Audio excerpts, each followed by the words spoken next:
Actor मुख्यमंत्री होणं, अभिनेता किंवा अभिनेत्री मुख्यमंत्री होणं किंवा राजकारणामध्ये येणं हे अजिबातच नवीन बरोबर. नाहीये. रादर त्यांनी अनेकदा यापूर्वी त्यांचा नेता म्हणून अभिनेत्यांना निवडलेलं आहे. मी याची काही उदाहरणं फक्त तुला देते. पहिलं आहे तर एम.जी. रामचंद्रन, ज्यांना एम.जी.आर म्हणून ओळखलं जायचं मोठे. हं. तर त्यांनी ए-आय-ए-डी-एम-केची स्थापना केली आणि ते जवळपास 10 वर्ष तामिळनाडूचे मुख्यमंत्री होते. 1977 ते 1987 या काळामध्ये. दुसरं नाव जे सगळ्यांना माहिती आहे, जयललिता. तर हं. जयललिता या मुख्यमंत्री अनेकदा राहिलेल्या आहेत. त्या सुद्धा अभिनेत्री होत्या आणि एक असं म्हणू शकतो, की बलशाली एक राजकारणामधली महिला म्हणून त्यांना ओळखलं जायचं आणि तामिळनाडूमध्ये प्रचंड पॉप्युलर होत्या. त्यानंतर तिसरं नाव जे मला घ्यायचं आहे, तर ते आहे, की विजयकांत यांचं. तर त्यांनी डी-एम-डी-केची स्थापना केली आणि ते सुद्धा विरोधी पक्षनेते राहिलेले आहेत तामिळनाडूच्या विधान परिषदेचे.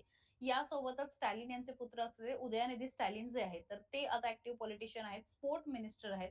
ते सुद्धा अभिनेत्री राहिलेले आहेत. त्याच्यानंतर कमल हसन यांच्याबद्दल सुद्धा आपण बोलायला हवं, की त्यांनी एम-एन-एम नावाचा त्यांचा पक्ष आहे, मक्कल निधी मय्यम.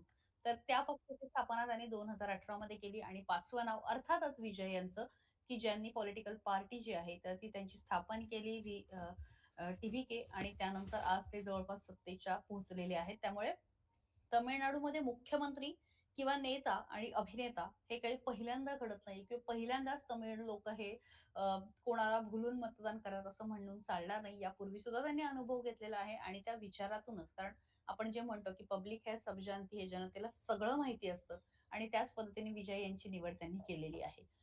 यासोबतच थोडं साऊथबद्दल जर का बोलायचं झालं ना, तर साऊथमध्ये सुद्धा म्हणजे अभिनेते आणि नेते यांच्या कायमच काय म्हणतात जवळीक राहिलेली आहे किंवा या 2 क्षेत्र कायम जवळपास राहिलेले आहेत. तर एन-टी-आर जे आहे तर नंदमूरी तारका रामाराव ज्यांना एन-टी-आर म्हणून ओळखलं जातं. तर त्यांनी तेलुगू देसम पार्टीची स्थापना केली आणि 3 वेळा सीएम राहिलेले आहेत आंध्रचे. म्हणजे त्याला आता हं. तेलंगणा म्हणून ओळखलं जातं. त्याच्यानंतर चिरंजीवी यांना सुद्धा आपण ओळखतो. तर त्यांनी सुद्धा प्रजाराज्यम पार्टीची स्थापना केली आणि त्यानंतर केंद्रीय मंत्री राहिलेले आहेत. रजनीकांत यांच्याबद्दल बोलायला हवं. जे महत्त्वाचे नेते आहेत, की त्यांनी सुद्धा स्वतःची एक पॉलिटिकल पार्टी स्थापन केली होती. मात्र त्यानंतर त्यांनी शारीरिक अडचणींमुळे ती जी आहे ती निष्कासित करून टाकली. ती पार्टी जी आहे ती बंद करून टाकली.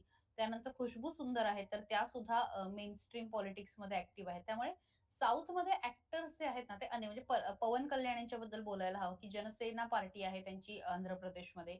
कमल हसन यांच्याबद्दल बोलायला हवं. त्यामुळे तिथे त्या मानाने हे नवीन नाहीये. त्या पट्ट्यामध्ये अनेक नेते जे आहेत, ते यापूर्वी अभिनेते राहिलेले आहेत किंवा अनेक अभिनेते जे आहेत, ते नंतर पुढे जाऊन राजकारणामध्ये आलेले आहेत. देशाच्या राजकारणामध्ये सुद्धा सनी देओल राहिलेले आहेत. हेमा मालिनी स्वतः एम-पी राहिलेले आहेत. त्याच्यानंतर नवज्योत सिंग सिद्धू राहिलेले आहेत. आता जर आपण प्रसिद्ध नाव घ्यायचं तर कंगना राणावत राहिलेल्या आहेत. जया बच्चन बच्चन. यांना आपण अनेक काळ झाले बघत असतो. अशा अनेक जण आहेत, की जे ॲक्टिव्ह पॉलिटिक्समध्ये आहेत आणि वर्षानुवर्ष आहेत. त्यामुळे ही सगळी इंटरेस्टिंग नावं सांगण्याचा प्रयत्न होता. यासोबतच एक महत्त्वाची बातमी आलेली आहे ती म्हणजे